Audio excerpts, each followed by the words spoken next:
everyone, and welcome to another episode of Women Like Me Stories in Business. I'm your host, Julie Fairhurst, and I'm so excited to have this lady on. This lady and I have connected, oh gosh, I don't know, it's got to be 3-4 years now. And she wrote in volume 5, and we're like this week, this Friday, we're putting out our 33rd book. So she's like one of my founders for sure, but she is so interesting. You're going to want to listen to this entire podcast because you're going to learn something today. So let me tell you a little about her and let me introduce her. So today's conversation is not going to be light, but it is going to be necessary. And so you're going to meet a woman today who has walked through trauma, addiction, violence, and silence, and chose not just to survive, but to heal as well. She grew up in chaos, carried generational pain, battled alcoholism, and faced abuse that most people wouldn't survive. And yet she broke the cycle, not just for herself, but for her children. Okay. For the generations and for the generations that come after her. So this story is about returning to culture, reclaiming identity, and remembering who you were before the world tried to break you. This is a story about healing your heart and choosing a different ending. Please welcome Colinda Laviolette. Hey, welcome. I'm so excited to have you here. And thank you, Julie, and it's good to see you again. It is nice to see you too. So let's jump in because we did some chatting off air, but let's just jump in and see what we can do here with this amazing conversation we're going to have. Okay, I want to know, when you look back at your life today, what does a healed heart actually feel like for you? Oh my, feels much lighter from where it used to be before. And I think I had mentioned in the book that people used to tell me at times I had my head in the clouds with the work I was doing, the healing practices I was following, and the change it was creating for me. And I would share that with others. And I would tell them how it felt, how different things were now, how things were shifting. And they used to say, "Oh, you've got your head in the clouds." My response would be, it's much softer than where my head had been for the majority of my life. So, yes, it's definitely much lighter. It's much softer, as I had mentioned. It's not as chaotic, stressful. There's not as much drama. So, yeah, there's sometimes I feel like it's too quiet, but mind you, coming from a lifetime of trauma, that's what I Yeah. was used to. I was always on high alert, expecting what's the next chaotic situation that I have to protect or defend myself from. So I had Yeah. been accustomed and conditioned to waiting for the ball to drop, so to speak. And now it's nice. Well, you would have been living on eggshells back then. Yes, yes, Yeah, just always. just waiting. What made you say something has to change now? So what was that Mm. turning point moment for you? Truthfully, it was my son, Dakota. He's Mm. 12 years old. He lives with Down syndrome, and he was 2 years old at the time. Well, for the first 2 years, I was really pushing through and working with him. He was so tiny and he couldn't latch onto a bottle or to breastfeed. So I had to syringe feed him. And I had midwives coming over a few times a week, checking his weight. If he didn't hit a certain weight, it was always, we will be medevacing him out to Yellowknife, as we lived in the Northwest Territories at the time. I didn't want him to have to stay in the hospital, so I really pushed those feeds, giving him so much love, attention, and care, speaking positives about himself, who he was as a person, even the organs in his body and how they worked. Because my belief is what I fill my children with is what they will believe about themselves and then what they will manifest into the world. So I was constantly filling him with health and good things, and I also bought a little scale from the local not convenience hardware store, I guess, Yeah. small community, so that I can monitor his weight himself. We did well in that first year. We managed to avoid him being medevaced out. We even got him off of his medications, which I'm told people with Down syndrome are on for life. Wow. And I don't know, he was about 2 years old, and just watching him and the way I had to care for him. Mm, His father is not in a good place himself, alcoholic. And my thought was, well, this little boy needs somebody. The only person I have any power and control over is myself. I mhm, can't ask, I can ask his father to try to help make healthy change for this little boy, but I knew he wasn't going to. It was all up to me. So, what mhm, was I going to do with this? And oftentimes they say in sobriety or in the AA programs, when you start taking those steps towards your own healing and sobriety, you're supposed to do it for yourself and not for anybody else. I agree mhm, with that overall, but for mhm. me, and I will always share it, and I've shared it many times, it was that little boy of mine, Dakota, Oh, who, if sometimes I still say 10 years later, just celebrated my 10th year of sobriety in January. And I will still say, if I did not have that little boy, I don't know what my life would have become. oh. So you could I'm say maybe he saved you too. He did, and it's a good thing because when he was 6 years old, I had my sixth child, another little boy who lives with Down syndrome. So I've Oh, got two, and they're my wow. whole world. And Oh, yeah, oh. Well, you grew up in quite a deep dysfunction and trauma family. What did it look like for you to be like, what was your normal? my normal, oh my gosh. When I look back, I feel that I was often in a state of depression. Mm, I wanted to be happy, but I couldn't even tell you what happy looked like. I might feel it for a small span of time or have a good moment in a day with my siblings where we're laughing and wrestling and such. I'm the oldest of three. My younger sister is, I believe, 6, 7 years younger. oh, wow.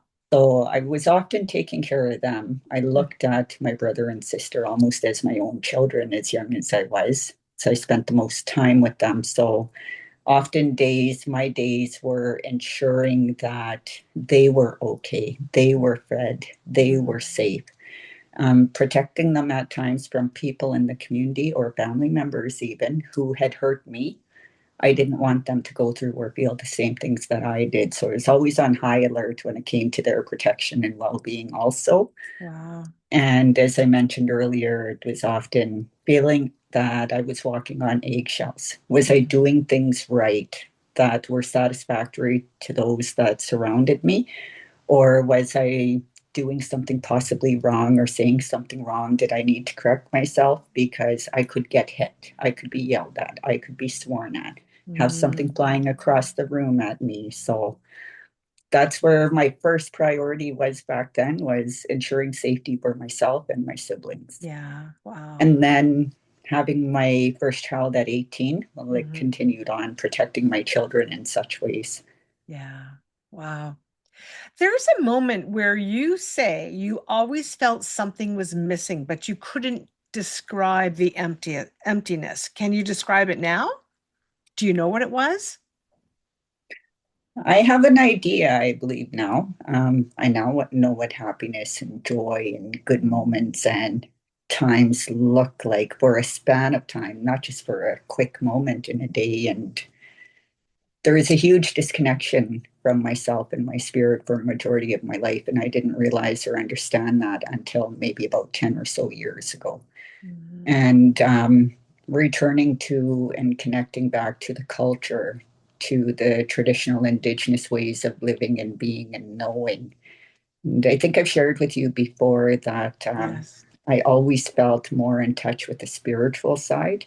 I Yeah. think I spoke of some of that in the book as well. And there were times I felt disconnected from that. But I Mhm. realized the times I felt disconnected from that also was because I was in a heavy emotional state. And when we're stuck in a place and a mindset of dwelling on the next chaotic moment or the next hurtful moment, we don't think of or see anything else that's surrounding us. So now I'm able to see the positives, things that I'm grateful for each day. And Mhm. yeah, it's a much better place to be than where I was for Yeah. more than 30 years of my life. Yeah. Yes. Well, and when we're living in that kind of environment, that state, we're living in a survival mode, Yes. just from sometimes moment to moment. Yes, and I still catch myself at times falling back into that. I guess I was so conditioned from quite a young age to be in Yeah. survival mode and growing up. Basically, we grew up in poverty. My mother was a single mother. She tried her best. She went to school. She did different things to try to make a better life for her children. But there Hmm. were times we didn't have much or empty fridge, empty cupboards. So I find my kids have never experienced that. And my oldest is 29. They've never known what it's like to not have anything to eat. But yet I'll find myself falling back into I have to penny pinch. I have to think ahead, even a week or two in advance. I have this much right now, but I have to prepare for this and I have to prepare for that. And I get stuck in a place of worrying and stressing. Is everything going to be okay? And I have to remind myself we're not in that space anymore. Things are Yeah. different now. We're Yeah. not that child or that teen who had to worry about if my mother couldn't pull things together. How can I support in doing that as well? Gee, I had my first job at 13 years old because I had to provide my own Yeah. clothing and such too. Yeah. So Wow. Yeah. When you grow up in scarcity, if we're not careful, we can stay there. exactly, yes. Yeah. Yeah. Yeah. Wow. Well, you experience abuse, silence, fear. What did that teach you about your worth at that time? Oh my. It's interesting because I think it was just last night on TikTok. I was scrolling when I should have been sleeping. Like the rest of us.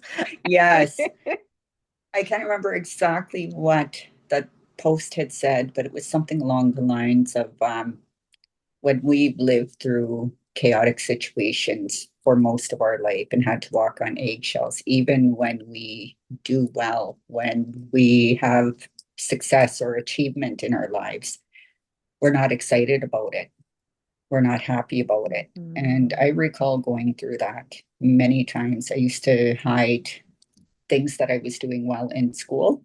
I kept that to school. I loved being at school because I could be me. I was in gifted classes, honor roll, student leadership, student debate. I had skipped grades. Wow. And the way I Mm. was going and what they were trying to push me towards back then, I wanted to be a doctor. And the principal had spoken to my mother and said, your daughter's doing so well. This is where her IQ is. She can do this. But she had moved me back to our home community. So that kind of fell apart there. But Mm. I recall also when I did the Corrections Northern Recruit Training Program, I should have been proud of myself. I wasn't. At first, I was. And then all of a sudden, there was a moment of, hey, whoa, what did you do? You succeeded. You completed something. You graduated. We had a full out Mhm. graduation ceremony, and the people that Mhm. were there, government officials, the RCMP, it was a big thing for us. And afterwards, I was just like, hey, whoa, I wasn't supposed to do that. But it was It, always, go ahead. I was just going to say it's that imposter syndrome that creeps in, right? Oh, yes. I still Yeah. deal with that from Yeah. time to time. Yeah. But I Yeah. had family who used to tell me, who do you think you are? You're not supposed to do that, especially as an Indigenous woman and going back to like the late 80s, early 90s, that mindset was still there for many.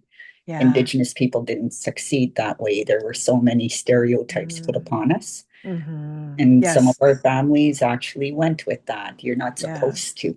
Yeah. Sometimes I think back and I wonder if those particular people in my family, for whatever reason, they wanted to hold me back. They wanted to ensure that I didn't succeed or move forward in any way, shape, or form. Yeah. I've cut them out of my life. So, Yeah. yeah, I can move Yeah. forward easily and happily now. Yeah. As you were talking, Colinda, I a memory of my mom and myself popped in. And my mom was very, very, very, very, very messed up lady. And she was from the time I was 10. She was never had a nice thing to say about anybody. But I had a job and I got promoted. I was taking care of children with disabilities, and I got promoted to house manager, which was a big deal for me. And so I phoned her to tell her. I said, "Oh, Mom, guess what? I got promoted to house manager." And there was silence. And then she said, "You know what that goddamn brother of yours did?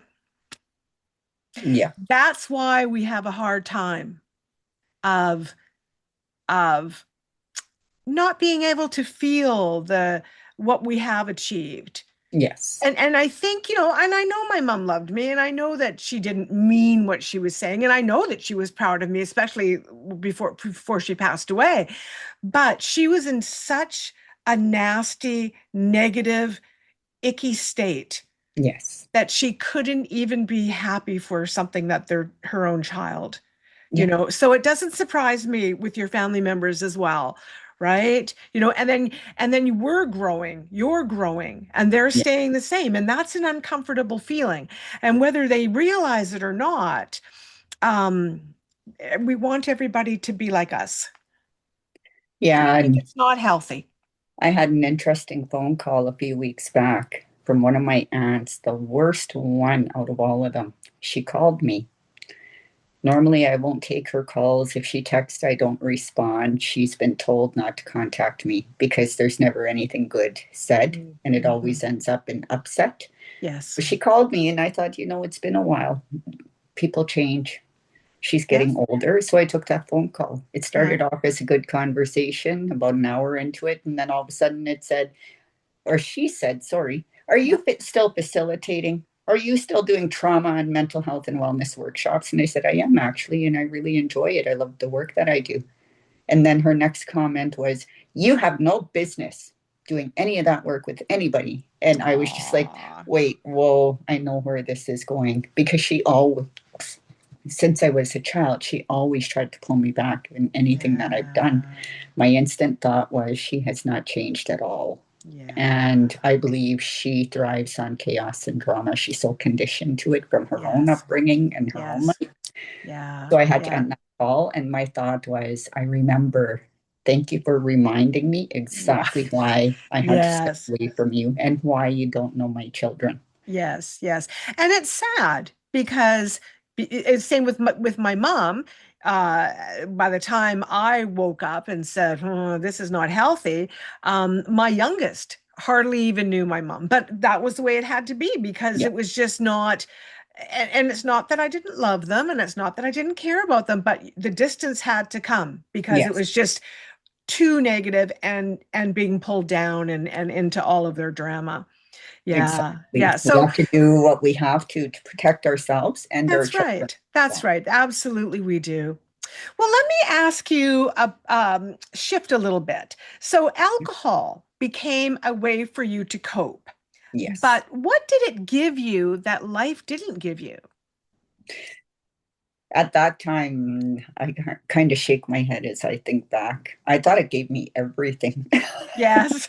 When I needed that boost, it gave Yeah. it to me. I used to be so shy, quiet. I didn't like to speak from my heart or my mind. I did not ever confront anybody, or I couldn't even say what you had said or done. That really hurt me. Can we talk about? Mm. Or I noticed an upset. Can we sit down, talk, and see if we can resolve this? That was never me. But if I had something on my mind and I really wanted to tell you, if I felt extremely hurt, I was going to have a few drinks and then I'm going to give you a call. Uh-oh. Yes, and I was going to say exactly what was on my mind. I could do that now in kind ways, Yes, but back yes, then I yes, needed that yes, liquid courage. Even yes. to have fun, I needed that. To Mm, dance and to socialize, I needed that. yeah, To me, yes. it was there in sad moments and even for moments that required celebration because, well, I didn't know how to function as Hmm. majority of humanity, I guess, knows how to function based on Yes, how I grew up, yes. based on how I was conditioned and wired, and the understanding now, too, with all the training I've taken as to how I was wired right from Mm-hmm. my mother's womb as I was Yeah. developing based on what she was surrounded by, which was a lot of chaos. Yes. Wow. So it was already ingrained for me to be in a place of ready to react chaotic situations. Yeah. At what point did you realize that you weren't just coping, but you were actually trapped in a cycle? At what point? Thing that instantly comes to mind is in a relationship of many years. Mm, I took a lot of verbal and emotional abuse. I would sit, I wouldn't say anything. I would be being yelled at, screamed at, being called horrible names, being sworn at, being accused of things I had never done. And he didn't know because, well, you're not home, so how can you accuse me of this and that? I'm with my kids always. And there was a moment where he was standing in front of me, standing over me, leaning towards me, had his forehead and nose pushed against mine as he yelled and he screamed. I had tears streaming down. My boys were in another room, and I had this flash. I say at times I have visions. And hmm. what happened as I was sitting there in that state was I saw my boys, older, grown, families of their own. They were alcoholics, they were abusive.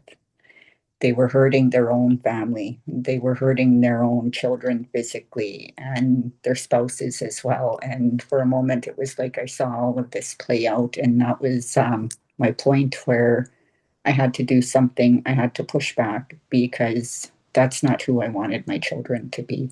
And I've got six sons, ranging from 6 years to 29 years old. And in that moment, something switched, something flipped. I won't go into full detail of how No, it no. ended, Yes. Yeah. but that was where it was something has to change and it has to change now. I want my sons to be healthy husbands, spouses, fathers. I want them to be there and present for their family. I Yeah. want them to know that this is what I went through. This is why life played out the way that it did for me. But now that I've Hmm. grown, I've been doing my healing work, I've been on this journey, everything that I've learned, I understand how it can affect us. Hmm. How, if we don't start to create these changes and work together, this is what life will look like for you in the future. And it breaks my heart. It broke my heart in the moment when I had that vision. And it was, no, I'm going to do what I can to ensure that my future grandchildren, I still don't have any. I have grand cats. Yes, I have a few. I have a grand dog. And I have grandchildren too, but I also have a grand dog. Yes.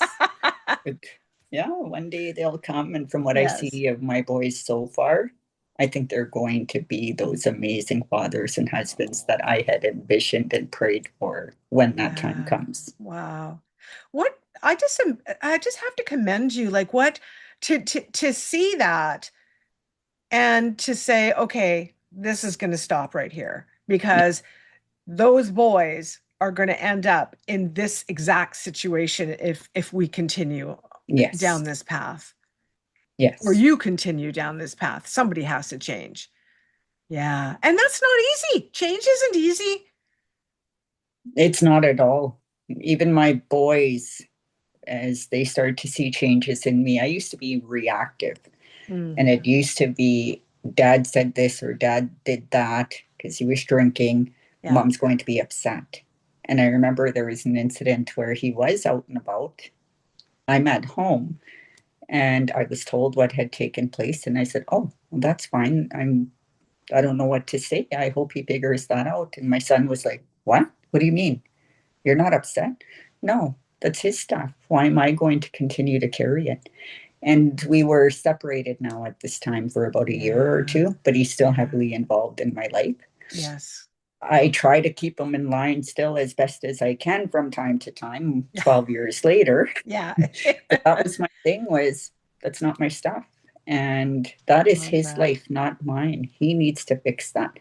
As long as I know my boys are safe and they're okay, and this stuff doesn't affect you guys or me directly, then that's not my concern. And Yeah. from time to time in that first year, things would come up, and it was like my sons were stunned at times. Yeah. Where did our mom go? Something happened here. She's not Yeah. reacting. She's not upset. So it took some Yeah. getting used to for everybody. I love that though, Colinda. Like it's not my stuff.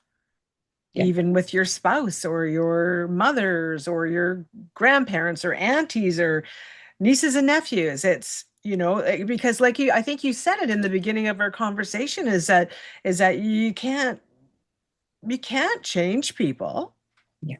as much as we try and we would like to. We just can't. Yes. So you talk about passing the invisible baton, the invisible emotional baton to your children. And I think that's super powerful. And that kind of goes with what we were just talking about. My question was going to be, what did you see happening that woke you up? But you've just obviously explained that. But we do, right? We pass those batons onto our family members.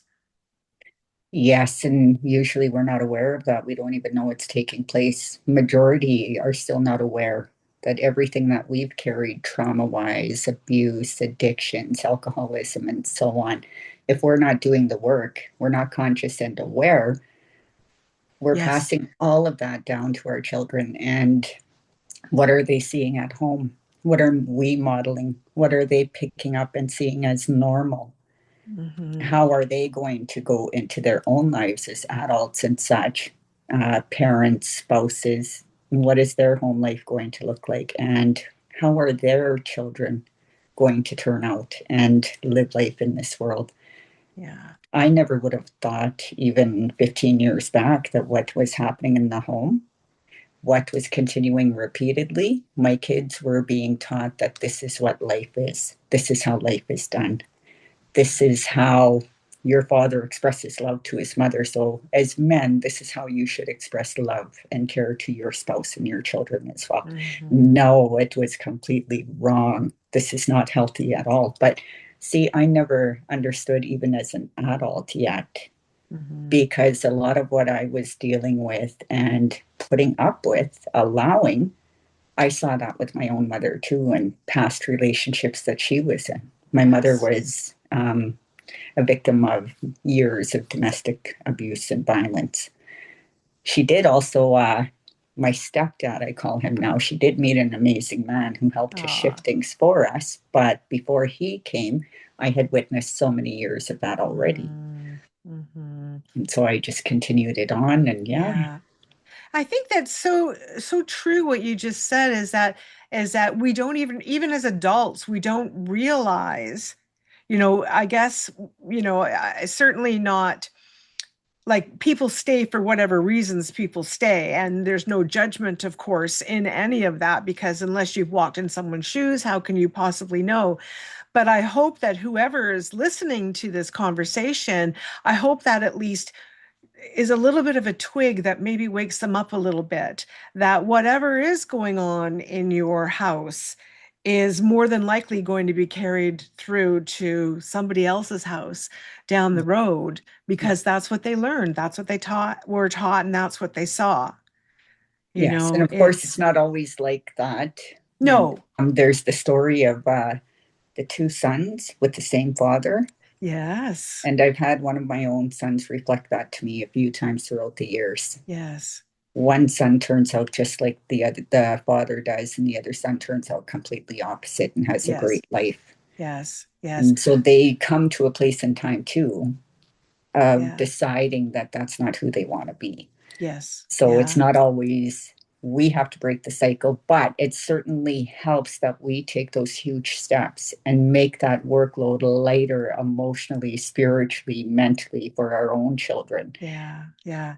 You've done some training with now. Hopefully, I get this wonderful man's name right. Gabe Matt. What's his name? You know who? Dr. Gabor Mate. Gabor Mate. There you go. Thank you for that. I have one of his books. I should have got the name right. But I saw him in a interview once, and he said, and I thought this was so interesting. He said that children don't grow up in the same house, although they grow up in the same house, because like you were born, but then there was a 6, 7 year difference. Well, 6, 7 years, people. change or they go downhill or they evolve or they don't evolve and all sorts of other things happen. So you grow up in a certain house, then your siblings grow up in maybe a completely different house. Same Yes. four walls, same roof, but Yeah. a different house. Yes. And it was definitely like that for my younger sister. Mm, And she left early. She mm. had good reason to leave home before she was even 18 years old. But she built a life for herself. Oh, She started working early. She had a good job. She made good money. She was saving money. I remember she had a jar and she had like 50s, hundreds, 20s in there. ooh. She was saving because she had a plan even about 2 years before she actually left. Wow. She went to Wow. work, she saved, she left, she found a home on her own, and then she was married, I think, at 20, 21, and her marriage lasted more than 20 years. And the Wow. way she did her home life, at times I used to think, well, I'm the oldest. How come I couldn't do it this way? What did Ah, she do so different? yeah. But just like my second oldest son, she chose to do life in a different way from what we were shown. Yes. She already knew what she was willing to tolerate and where she Yes. needed boundaries, and she Yes. enforced them. Yeah. And there was a time when I was still drinking where I used to feel left out at times because she acted like the older sister. She would try to Mm. tell me what to do and how to do life, and I used to be offended. But I know Yeah. well now she was Yeah. trying to steer me in a better direction. Yeah. I couldn't see it though back then. No, but you protected her. I did, yeah. You did. I mean, I'm sure that helped to form her. It could have, yes. Oh, Yeah, yes. Yeah. Yeah. Because you yeah, were there. You were taking the brunt of what was yeah. happening. And my son, one of them, my third one, he has a little name for me. I won't say all of it. It's not all the time. It's just something that comes up once in an odd while. My mom could be a real crazy, and I won't say the other Yeah. word. I'm like, why do you tell people that? And he said, Yeah. well, it's true. Aw. But it only comes out when my kids are threatened or hurt. Yeah. My kids, my mom, my brother, my sister, my nieces, and my nephew. Yeah. Yes, I've got a little bit of a temper. I maintain it. I'm Yep. an Aries too. My Oh, birthday yeah. Well, there today, you go. so I'm an Aries. I You just Aries are we always fighting. we're fiery, right? That's But right. I use mine in good ways. I'm known as a go-getter. If you want something Yes. done, she's going to do it. If you need Yes. advocating or push, Colinda will get it done. And I do it respectfully. But just Yes. don't hurt my family or my children, please. Because yes, that little witch I try to keep contained, she comes Yes. out full force at Yeah. times. Yeah. So you Yes. can understand with some of what I've shared though, Yes. why it had to come out in those ways, especially as my siblings came along and then my Yes. own children. I was quite Yeah. fierce about protecting them. Yeah. You chose treatment that included Indigenous culture. So Yeah. why was that part so important to your healing? I think I know why, but tell us. Well, I'm not sure if I ever shared with you why I actually chose the place that I did. My grandmother had fought with alcoholism as well, and she chose the same place. And she also went on to Oh, receive training as an alcohol and addictions counselor from the same wow. place a few years later. My mother went to the same place, and Wow. she also went towards counseling and addictions and such as a career path at one point. And so for me, it worked for them, my mother and my grandmother. I want to go to the same place as well. And Mm, with the Indigenous aspects as well, where I was and the mindset and state I was in back then, I couldn't see around me or find what was happening ceremony wise, learning the mm, traditional skills. I knew a lot, but there was a lot that I had put on the back burner for a number of years. So I kind of forgot how to utilize. yeah. So I was looking for that and couldn't find it. But here at this treatment center that I chose to attend, it was a Mm, daily practice. yeah. They also included weekly sweat lodges, which was my first real experience with the sweat lodge. Wow. And I feel that was huge in Yeah. that first year of my healing journey. Well, your story is, let's see, do I have it right? Finding your way back to your Indigenous culture. Wasn't that what?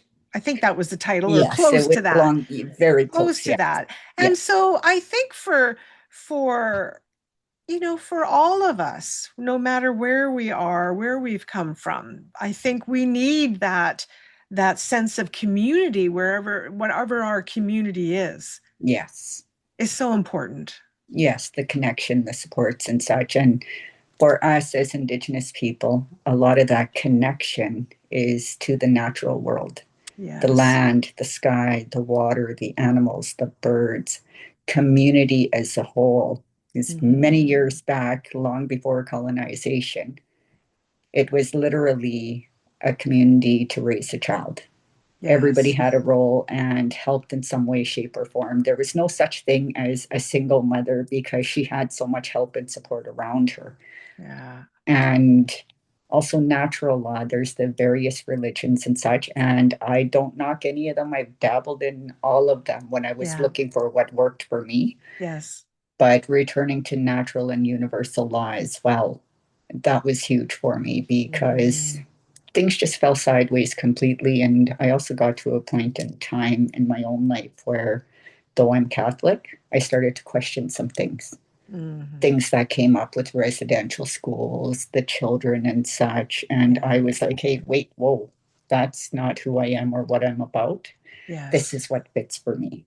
Yes. And Yeah. finding that connection again back to the spirituality. It's my grandmother, when she was alive as well, she played a huge role in that, in teaching me. And then I lost her at a young age. So I Well, felt in the book, doesn't she give you a gift or tell you your gift in your she told story? me from the age of maybe 3 years old, my earliest memories, that I was very gifted. Ooh, I had a yeah. variety of gifts. I still hear that at times from different people. I've heard it all my life that I'm very gifted. Even Gabor Mate told me I was gifted and I was a healer. And even coming from him, I Oh, had trouble accepting it. yeah. But it's a way of how we work with and understand and connect with others, is the way I see it now. And not Mm-hmm. everybody has that ability to earn the trust and gain that connection and respect with people quickly. Mm-hmm. I Yeah. still don't fully understand how I do it, but I do. And my grandmother used to tell me that I was here to help people. That was one of my hugest purposes here. Why I came to be on this physical plane at all was Mm-hmm. because I was meant to help people. Oh, And she would never tell me how. It's part of how I ended up with the correction service. Well, I was going to go for nursing. I wanted to be a doctor because I thought maybe these were ways I was supposed to help. yes. Yeah. And Yeah. even going for the correction service, I thought, well, that's a way that I can help and work with women who have had a variety of things happen in life that put them in Mm-hmm. these situations. Yeah. I'm still connected to the correction service, but I know that I can help to an extent there, but Yeah. not fully. And Yeah. what I do as a facilitator, Mm-hmm. I can help in the ways that speak to my heart as well, and where I know I'm helping to create a difference for others. Yeah. Oh, But it took years of searching for what did she mean? She left me with so many unanswered questions with everything yes. that she shared with me while she was Mm-hmm. here. Yeah. But I have not let that lady rest. She's been gone for more than 30 years. Wow. I still speak to her. I pray to her. I ask for her help Oh, before I go oh. into a room to facilitate, or even when working with others one on one. I set my prayers and intentions, and I do ask for the help, the words that need to come through, what needs to be heard or shared that is going to be helpful, that those are for those that are apart. My grandmother is just, you told me, woman, when I was like 3 years old, and then you left me. I had to search for my answer. So now I need your Yeah. courage and strength. So just Yeah. walk with me. Oh, grandmothers.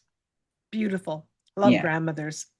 So, how do you see your life now as you're preparing for the work you're doing? Or the work you're going back to, I should say, because you stepped out a little bit to take a little bit of a break, and but now you're back in the swing of things. So where do you see your life headed now? Oh my gosh, in all honesty, I just made a comment to somebody last week. They said, hey, your birthday's coming next week. are you happy with where you're at? And I said, well, overall, yeah, but I'm still trying to figure out what do I want to do and be when I grow up. And I Yes. think that's that Aries mindset. I still have a few years left in my 40s, but to Yeah. me, it's no, I'm not anywhere near 50. I've got so much life left ahead of me. And Yeah. I love the work in trauma, addictions, healing, grief and loss, the Yeah. MMIW and residential school groups and such. I love the connections that I make. But there's times where this work is extremely slow. So Yes. I have created a business. I'm registered, licensed, insured, and I'm also on the business incentive program with the government of Northwest Territories. So I've taken all those steps. It has taken some time to get there because, again, being a single parent of special needs children, Yes. but I did it. I did it by myself. I didn't have any help. I didn't have any financial means as well, but Hmm. where there's a will, there's a way. And I feel like I'm so full of will. It's just finding those ways at times. But I did that. And now that Yeah. the last few months, I'm trying to step back fully into that. Yes. I Yeah. Nothing happens overnight. A Nope. good thing, it takes time for a good thing to Yes. bake, Yes. to Yeah. bake, for lack of a Yeah. word. So at times I want to see things unfold in good ways quicker, but I Hmm. remind myself I still have things to learn through and go through and grow through as well to ensure that I'm able to fully show up for my participants and those who entrust me with their community members or with their staff, their youth, their elders, whoever they bring me in to connect with and share Yeah. with. Because to Yeah. me, it's about the people. I'm Yes. working with people from the inside out. I'm working with their hearts, minds, and emotions. I need to be in a completely good space as well. So Of course. Yeah. sometimes I want it all to unfold now. I want to Yeah. be busy in the work, but at the same time, there's always a lesson or a teaching along the way, too. Yeah. Well, what do you want women who feel stuck, broken, or lost to hear from you right now? One of the things I like to share in my groups as well is this is a temporary moment and state. I know we often don't think that way when we are so stuck in it.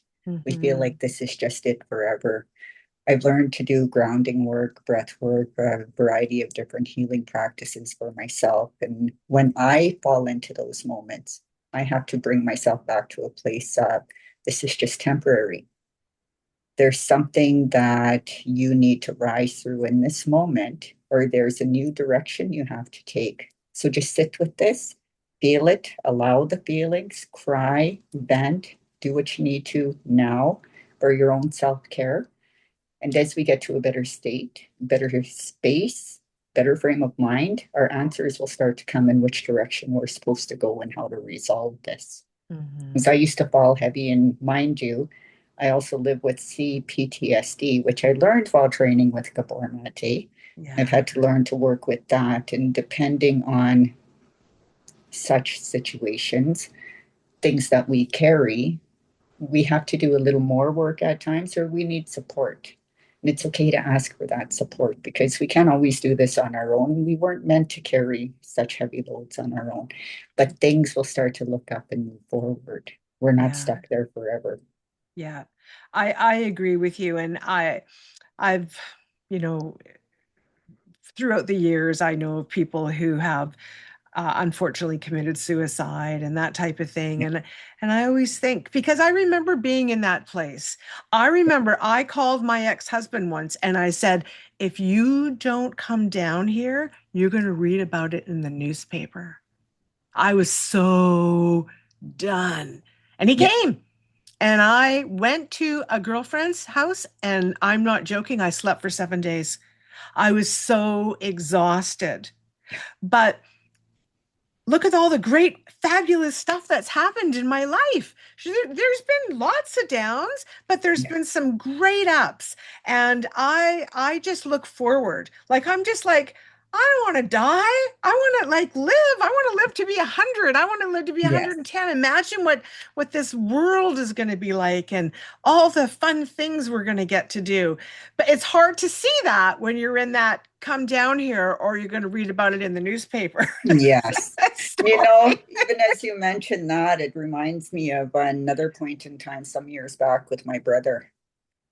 Whenever I was going through something, I would vent on my brother. And sometimes I would blame him without realizing I was blaming him. And same thing, you better this, you better that, or this, and that.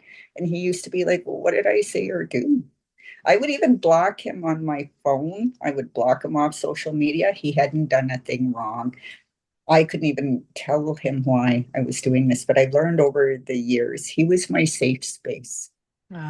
I could Ah, let go and release everything. And I mm, knew that tomorrow he's still going to love me. When I unblock him, I'm going to find a message that says, are we okay? Are you still oh. my big sister? And you still love me? And it was Oh. always like that. And when I started to learn such things and I was able to share with him, you know why I was so reactive and why I let loose on you. I was able to apologize, but also say, I learned over the years and the work and training I've been doing, you were my safe space. You never judged me. You Mhm, always accepted me fully and unconditionally, no matter what happened in my life. mhm. So it doesn't make it right. It doesn't mean it's okay, No, it but this doesn't, is what but happened. This is yes, why I did what I did. yes, But I want to do things different. I want to be able to come to you and say, you know what, brother, I'm dealing with yeah, something and can I vent to you? Can we yeah. talk? That's how we do things. And I don't know how long it's been since I've last blocked him. Because Well, I that's understand good. now. Yes, yeah. Aw. Well, for women that are listening who feels like it's too late, what would you say to her? Depends on the situation, of course. It's Mhm. not too late. Like even for me, at my age now, I'll go ahead and say it. I'm 48 as of today, and I've Ooh, noticed the yes, last couple yes, of weeks. and happy birthday, Colinda. Thank you. I wasn't sure if I was supposed to say it on the air, but Oh, I'm it's saying it. okay. Happy birthday. But I noticed leading up to my birthday, off and on, the last couple of weeks, especially, I noticed it started maybe a month ago, and I thought, oh my gosh, I'm going to be 48. It's too late for me in some things, in some capacities. But then friends that I have, connections, social media, and such, and I see women that are 10, 20 years older than me doing things for the first time. Like relationship wise, being on my own for as long as I have been, just getting out of a relationship that wasn't the greatest as well. And that's where I think I started with that. It's too late for me. It's only too late for me if I put myself in that mindset and I believe that I'm the only one that's going to hold me back. There's nothing else in life that says it's too late. Wow. And depending on what the situation is, again, like even to reach out to a connection, a relation where we had falling out years ago, it's up to me to take that first step. But if I take that first step and they're not reacting in a kind way or accepting of my taking that step to make an amends, then that's their stuff too. I've done my part. I can't Yeah, force anybody to accept what I'm bringing to the table. yeah, And I have to accept that there's a reason for that. Maybe they've grown further than I have, or I've grown further than they have, and we're just not a fit anymore. And maybe at another place and time, but to learn to be able to accept and let go and walk away. But letting go and accepting, we could talk about for hours of yeah. how do you get to that place and that point. It is Yes, definitely a process. It feels difficult yes. at times, but Hmm. as we do the work, things do get lighter, they get easier, we do move forward. I wish I Yeah, could say there was an easy way, but I'd be yes, lying to everybody if I did. yeah, yes. Oh, Colinda, I appreciate you so much doing this. Your openness, your honesty. Um, it's just I know. I mean, even for me, I'm sitting here and I'm like, oh yeah, click, click, click. It just sometimes we need to be remembered about these things in life.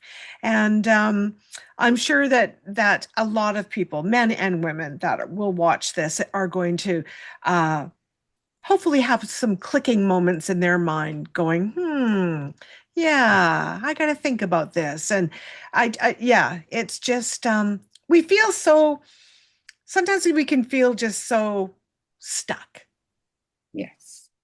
afraid to move forward. That imposter syndrome, all that stuff comes barreling down on us. And sometimes it can be hard to move, but even baby steps helps. Yes, I'm huge on that. Baby steps, taking things slow and gently, and having compassion for yourself, not beating yourself up, especially when you've Yeah. never done these things before. It's a new Yes. process for you. You're basically rewiring and retraining your brain, your nervous system, yourself. You're Yeah. learning new habits, new ways of being, and that deserves tons of gentleness and compassion and love and care for yourself. We need to give Understanding ourselves that, we need to give ourselves grace. yes, yes, Yeah, exactly. we sure do. Well, everybody, I want you to look at this lady because this is what it looks like to break cycles. And this is what it looks like to choose differently because we can. Even when you think you can't, you can. And this is what it looks like when a woman decides it ends with me. Oh, I just appreciate you so much. And thank you. Thank you again, Colinda, for doing this. And thank you, Julie, for having me and having me share with you today. Oh, I appreciate it. Oh, well, we could go on and on and on, but unfortunately we can't, but we could. So, everyone, thank you for tuning in. If you, if you want to reach out to Colinda, we might have some information in the show notes where you can do that. She's a wealth of knowledge, and she does workshops, and she's there to help. So, don't hesitate doing that. Well, thank you, Colinda. I guess we're going to sign off. And thank you for being here. I appreciate you again so much. Take And care. thank you again, you also. Okay. Bye bye, everybody.